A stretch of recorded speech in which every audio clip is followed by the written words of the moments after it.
A tinta e a lápis escrevem-se todos os versos do mundo.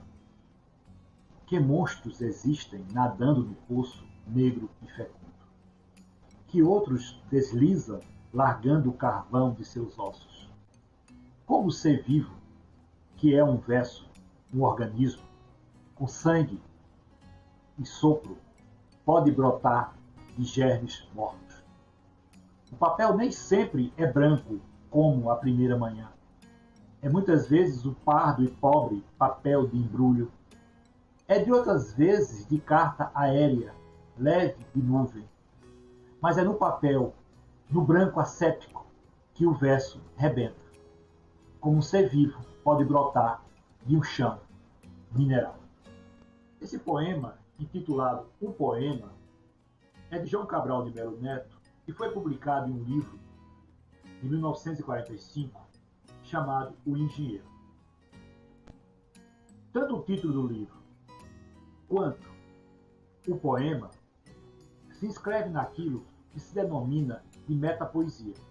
O título, porque já sinaliza para um dos temas mais caros da poesia de João Cabral e da poética de João Cabral, que é pensar o poema da mesma maneira que um engenheiro pensa um edifício, uma construção.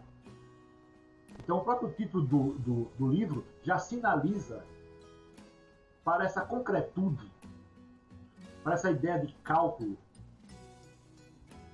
que faz parte do universo do engenheiro, aonde a inspiração praticamente é zero e o que existe, na verdade, é o conhecimento calculado sobre o objeto, né? O conhecimento da natureza e a capacidade de transformar a natureza em um dado cultural, em um edifício, em uma edificação.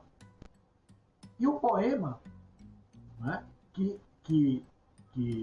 esse poema chamado O Poema, que reforça esse processo da metapoesia de Cabral, onde Cabral trata aí de que, assim como o engenheiro precisa de um lápis e de um papel branco para desenhar a planta e fazer os cálculos, também é a mesma matéria que um poeta precisa para compor seus poemas.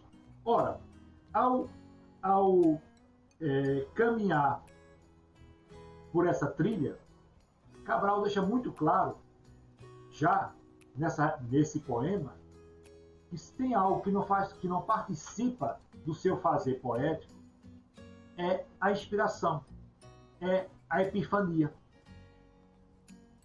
Né? Tudo que ele precisa é de um papel em branco, é de a tinta e a lápis, ou uma tinta e um lápis, e com esses ele escreve-se todos os versos do mundo. Não é? E aí ele diz, como um ser vivo pode brotar de um chão mineral? Porque ele toma um poema como um ser vivo. Né? Pode brotar do lápis, que é um mineral. Pode brotar do papel, que é um mineral. Certo? Então, praticamente um terço da poesia de Cabral, ou um pouco menos de um terço, se inscreve nisso que se chama metapoesia.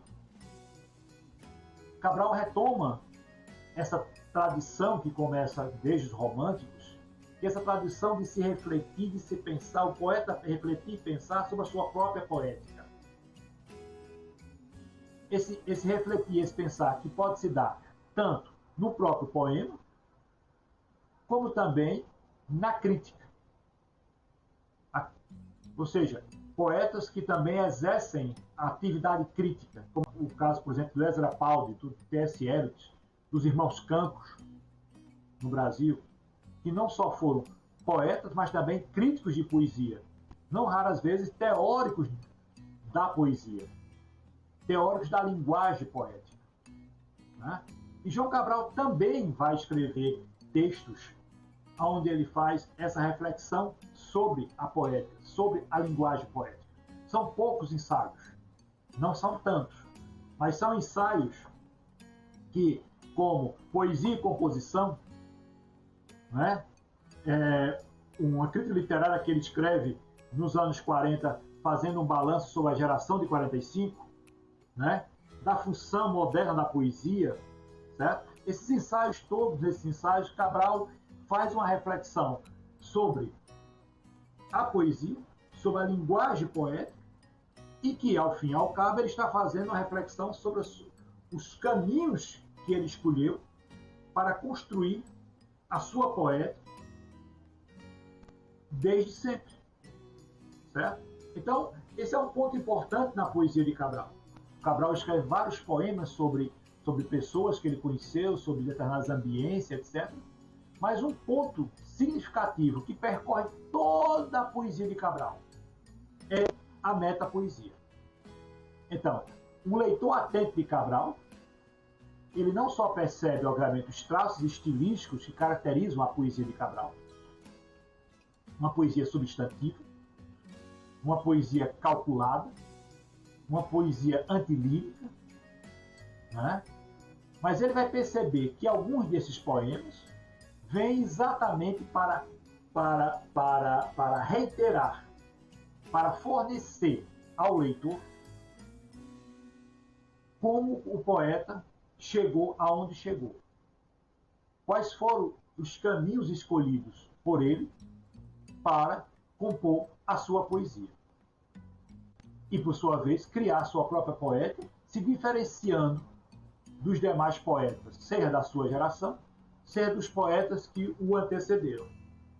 E, dessa forma, construindo uma das poéticas mais potentes que a língua portuguesa já teve, e talvez poucos poetas de língua portuguesa, poucos poetas da sua geração e da geração que o antecedeu, escreveram e se preocuparam em escrever tantos poemas para falar do próprio ato do fazer poético, para refletir sobre a linguagem poética e para delinear da melhor maneira possível a sua poética.